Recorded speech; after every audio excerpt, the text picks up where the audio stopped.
Okay, let's go to the next one. Maria. There we go. It says, hi, Abe. I'm Maria. I'm almost... Oh, this is the one. It says... I'm Maria. I'm almost a self-taught modeler. I got a Magic Fundamentals course at my uni a few years ago after graduation, and then started to learn ZBrush and other softwares on YouTube. Last summer, I took a ZBrush stylized character course made by great Disney artists and tried to learn more basic human anatomy as well as proper lighting. Right now, I'm prepared for my portfolio for junior 3D character artist position, thus I don't have a lot of feedback of my works. I feel like I'm still not good enough. Okay, let's take a look. Any suggestions on where my skills can improve? Have I seen Death Stranding? No, I have not. I have not seen that one. Hello, Abe. I want to check string Substance Painter. How do I start all for free? Well, I mean, you can start with the... in my course, we have the...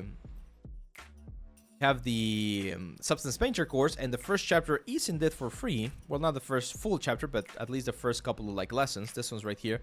You can just learn the basics of Substance Painter. I have videos on YouTube that are free, but here's the thing, man. Like, we all have spent and invested a little bit of money in learning our skills, so eventually you're gonna have to do the same. Part of how life works. Want quality stuff, sometimes you need to invest a little bit. Okay, so Maria is mentioning that she wants to be character artist as well. Cool, nice. Really like this one.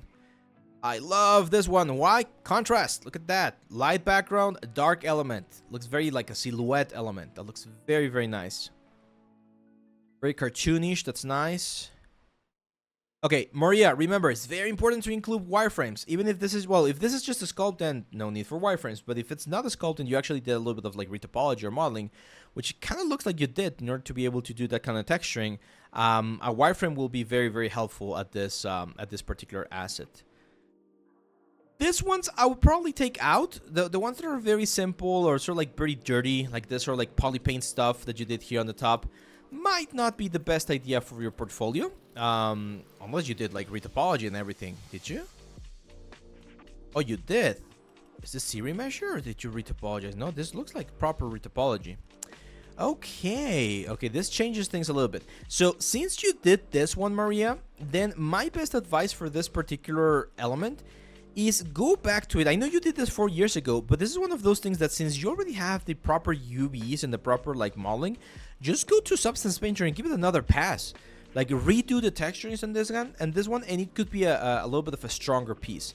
It has some issues in terms of rigging. Like if we try to rig this, it would not work because of how this like a membrane on the center works. Like it will probably rig like not like a serpent, but more like a seahorse or something like that. So we would not have a lot of movement on this like belly section. If that was your idea, then that's cool, but just keep that in mind for future projects. But yeah, that one, I don't like the textures. That's what I don't like, okay? This one looks very nice. Winter Wonderland. Okay. Definitely a little bit more like a stylized approach to the whole thing.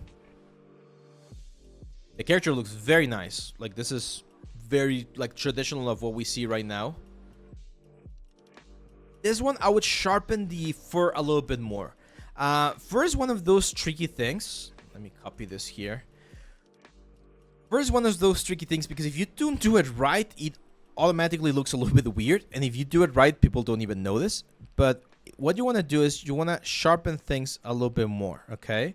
So add a little bit more of that sort of like effect, you know? And that's one way we can push the fur to look a little bit nicer. Sculpted hair is tricky. Best advice is look at miniatures. Look at what they do with miniatures. Look at what they do with like action figures, especially like anime figures, like those collectibles that they do. They spend a lot of time like really doing like the proper hair. So and don't be afraid to exaggerate things a little bit. So for instance, here we can really push some of the hair elements a little bit more than usual, right? And hopefully you can see how by exaggerating the silhouette, we can push that sort of like cartoony vibe a little bit more while still keeping the character's sort of like personality in place, right? So let me show you again like the difference. So see how like that little change in silhouette there can really improve the form of the hair. It's not gonna increase the poly count too much, and it's just gonna make the fur look a little bit more interesting instead of like soft and blobby. Hi I'm 18. How? I don't make money. Yeah, I understand, man. I understand. I was young as well. There was a point in my life where I was not making a lot of money, and it sucks. There's usually a way to do it. I'm not sure if you get like an allowance. Your parents give you a little bit of money every now and then for you to buy things, get food or buy games or things like that. That's again going back to the little speech that we had about sacrifice. That's where you might be like, hey, well, I'm gonna sacrifice getting one game today, and I'm gonna wait a couple more months when it gets in a discount. And with that money, I can buy a course, or I can buy a class, or I can buy some tools, or I can pay for a software, and that's gonna allow me to do that. There we go. Yeah, this one looks cool. Hades, it's a big one. This one I think you nailed nicely. That one's really nice. The face on this one looks nice. I think when you made him smile, this one, we lost it a little bit, but it's not bad. But again, Maria, we need wireframes. There we go. Okay, we do have a wireframe. Nice. Nice. Yeah, this is good. I'm just checking the loops real quick. Yeah, good stuff. We can definitely optimize the UVs a little bit more. Like this one right here looks a little bit stretched out, so you're gonna have some issues texturing that later on. This is one of those ones, Maria, as well, where you could use UDIMs. Like you don't need to pack everything into a single texture. You can get more textures. I love this one right here. And again, the hair, just sharpen it up a little bit more. Okay, sharpen it up a little bit more. How many UV layouts can we use for gaming assets? It depends on the project. It really depends on the project. A little bit hot in here. Okay. There we go. So if you're gonna be doing this kind of stuff, Maria, there's like very simple elements. Again, try to add something else. Like this is from Beauty and the Beast, right? So if you're gonna be doing this, you could add Lumiere, right? Like, I'm not telling you to do the beast, but you could probably do this one relatively quickly, and just having this one by the side of the little flower, it's going to give you more points, and it's going to make that piece a lot more compelling than just having the flower. The flower is fine. I think you followed, again, the reference quite nicely. I don't love the render. I feel like the glass is not looking really like glass. What are you doing to render? Yeah, remember, if you're checking or using Marmoset, Maria, make sure to go to one of the latest shorts that I shared about like the ray depth on glasses, because this one looks a little bit like plastic rather than glass, and you definitely want to make it look like glass. Same for the window on the background. It looks like very low quality JPEG window or something, so we want to work a little bit more on the presentation. But you're on a good path, Maria. I think you got some good stuff, especially being self-taught, as you mentioned here on your comment, so that's cool. Yeah, we got some really cool stuff this time around, Casey. Aishi don't know says, I'm Indian game artist and going to make a close to Valorant game, which is going to be based on India and only in 3 months. What do you think? Is it possible? No, it's not possible.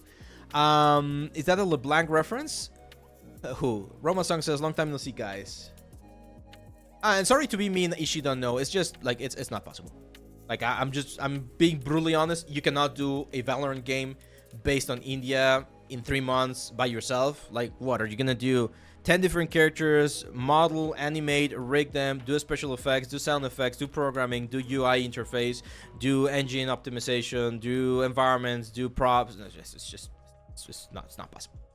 If you tell me in 3 months I'm gonna do one character based on Valorant but using Indian reference, and I'm gonna do the modeling, the texturing, and the rendering of that one character, like my version of the character, totally possible, and that will be a very achievable goal, I would say. But trying to do like the full game is just